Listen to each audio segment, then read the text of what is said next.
Welcome to UPSC history गुरु। स्वागत है आप सबका और उम्मीद करता हूं कि आप सब ठीक होंगे।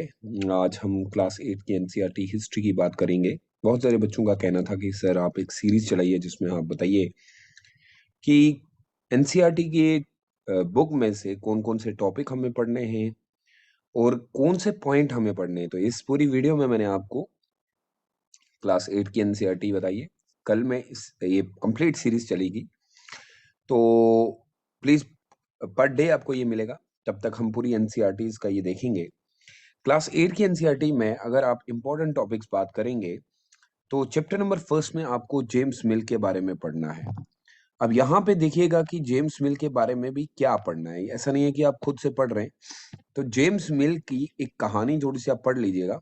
यहाँ पे उन्होंने क्लास 8 की एनसीईआरटी चैप्टर नंबर फर्स्ट पे पीरियडाइजेशन की बात की है, जिसमें वो इंडिया की हिस्ट्री को हिंदू, मुस्लिम्स और ब्रिटिश में डिवाइड करते हैं, यानी कि एंशिएंट, मिडिवल और मॉडर्न। ये आप उसमें पढ़ेंगे और देखेंगे कि उसने क्या कहा है।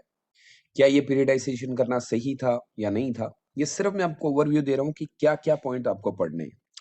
इसी टॉपिक में आप पढ़ेंगे जेम्स रेनल के बारे में। जी हाँ, सर्वे ऑफ इंडिया जिन्होंने किया था, बुक में दिया हुआ है। सो क्लास 8 की NCERT chapter number 2, chapter number first से सिर्फ आप 2 पॉइंट पढ़ेंगे, James mill and James Rennell, बस, और कोई भी पॉइंट नहीं पढ़ेंगे। आइए बात करते हैं कि सर चैप्टर नंबर 2 का नाम है फ्रॉम ट्री टू टेरिटरी। ये है चैप्टर नंबर 2। यहाँ पे दो ही चीजें आपके लिए इंपॉर्टेंट है, एक है battle of Plassey and that and battle of boxer. Battle of Plassey में आप लोग यहाँ पे पढ़ेंगे सिराजुद्दौला को, बहुत ही इंपॉर्टेंट है जिन्होंने ये लड़ाई की थी। और इसी में आपको पढ़ने को मिलेगा मीर जाफर के बारे में। और बैटल ऑफ बॉक्सर में आपको ट्रीटी पढ़नी है and that treaty is known as treaty of Allahabad. Please याद रखिएगा, वो बहुत इंपॉर्टेंट ट्रीटी है, बुक में दी हुई है। सो यहाँ पे भी आपके लिए दो ही चीजें इंपॉर्टेंट है, उससे ज्यादा आप कुछ नहीं पढ़ेंगे। काफी सारी चीजें लेंथी दी गई हैं, सो बिटवीन द लाइन में आपको यही 2 पॉइंट पढ़ने हैं। आइए बात करते हैं तीसरे चैप्टर पे, chapter number 3, ruling the country side. इसको मैंने 4 पॉइंट में बांट दिया। सबसे पहले आपको पढ़ना पड़ेगा what do you mean by Deewani right. Deewani rights क्या होते थे। रेवेन्यू फॉर द कंपनी कैसे आता था।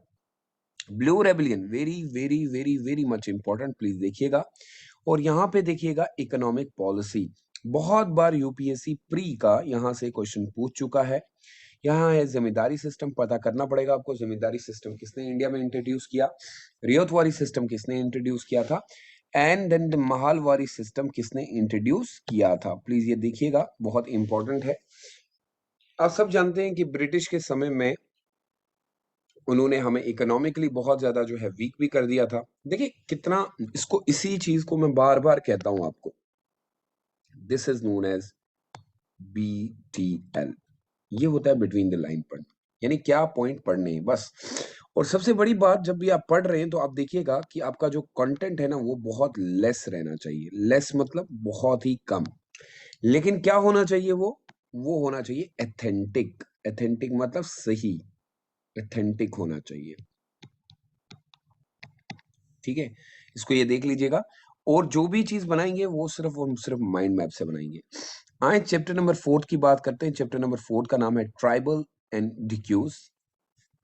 आप सब जानते हैं कि ये ट्राइबल एरियाज में, अभी प्री का क्वेश्चन भी यहां से आया था। यहाँ पे कोशिश ये रहती है यूपीएससी की कि प्री का क्वेश्चन निकाले, क्योंकि ट्राइबल के बारे में है तो डेफिनेटली उन लोगों के अभी भी कुछ इश्यूज हैं। तो प्री का क्वेश्चन आया था यहाँ से 2020 में। अब देखिएगा कि यहाँ पे आपको पढ़ने को मिलेगा बिरसा मुंडा के बारे में। ये एक स्पिरिचुअल लीडर थे उस समय ट्राइबल के। यहाँ पे आप शिफ्टिंग कल्टीवेशन को थोड़ा सा ध्यान में रखिएगा। शिफ्टिंग कल्टीवेशन क्या होती थी, क्योंकि ट्राइबल लोग हैं तो एक जगह से दूसरी जगह शिफ्ट कर जाते थे।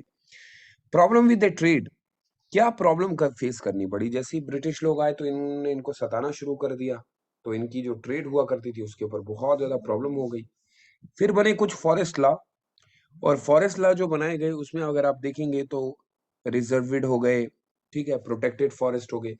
तो क्या किया जाता था कि ट्राइबल लोगों को जो है उस समय बोला जाता था कि आप लोग जो है नहीं कर सकते कोई भी चीज, मतलब आप फॉरेस्ट में नहीं जा सकते, आप लोग प्रोटेक्ट नहीं कर सकते। तो उनके ऊपर बहुत अटैक हो गया। अब ये अटैक जो है बड़ा प्रॉब्लम था।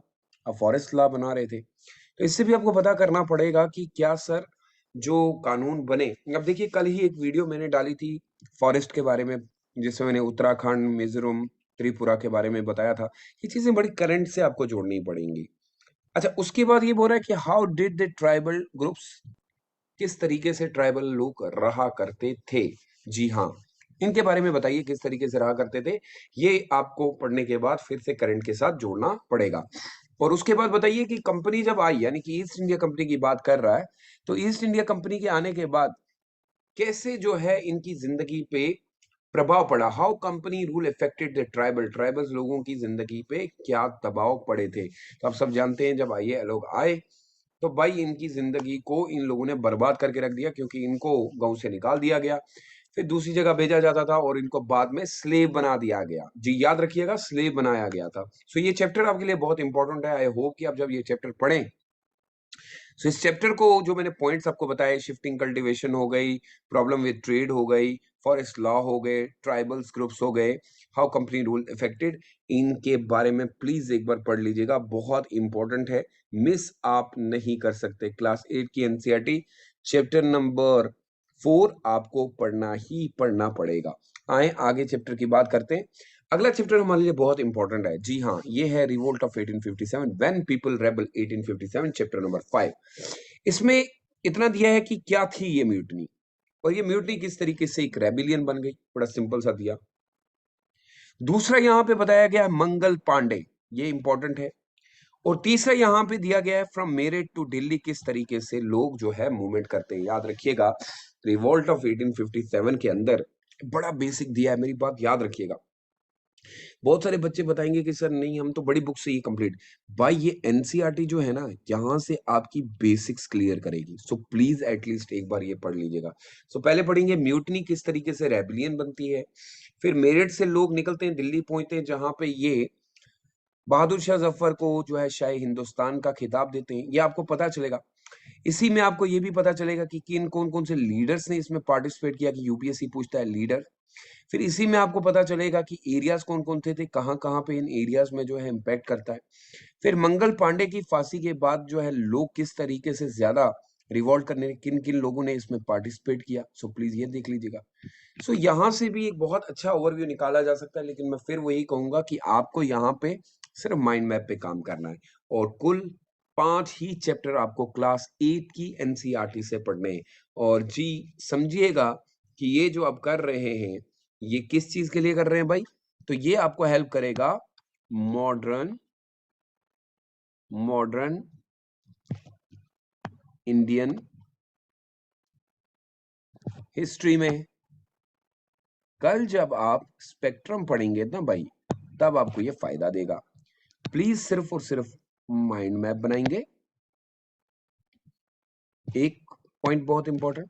दूसरा, यहां पे आप लोगों को क्या दिमाग में रखना है, माइंड मैप तो बनाएंगे, लेकिन माइंड मैप के साथ साथ जो इंपॉर्टेंट है, आप बीटीएल करेंगे, वही पॉइंट लिखेंगे जो इंपॉर्टेंट है। उसके साथ प्रीवियस ईयर क्वेश्चन पेपर देखेंगे,